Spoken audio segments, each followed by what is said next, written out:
માત્ર જાહેરાત જેવી સરકાર છે, માત્ર જાહેરાત જેવી સરકાર છે, માત્ર જાહેરાત જેવી સરકાર છે।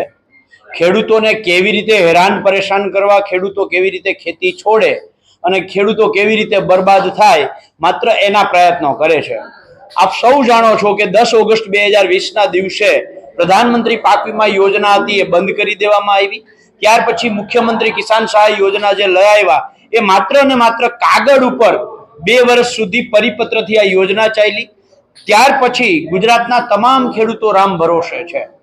જાહેર માધ્યમોના માધ્યમથી ગુજરાતના નાગરિકોને તમે કાર લઈને જાઓ છો અને તમારી કાર જેવી રીતે ઠોકર લાગે અને એનો વીમો થાય એવી જ રીતે ખેડૂતના ખેતરમાં રહેલા પાક એની ઉપર દુષ્કાળ પડે, અતિવૃષ્ટિ થાય કે કમોસમી વરસાદ થાય તો એના માટે ખેડૂત પ્રીમિયમ ભરતો હતો અને પ્રીમિયમના આધારે એને વીમો મળતો હતો।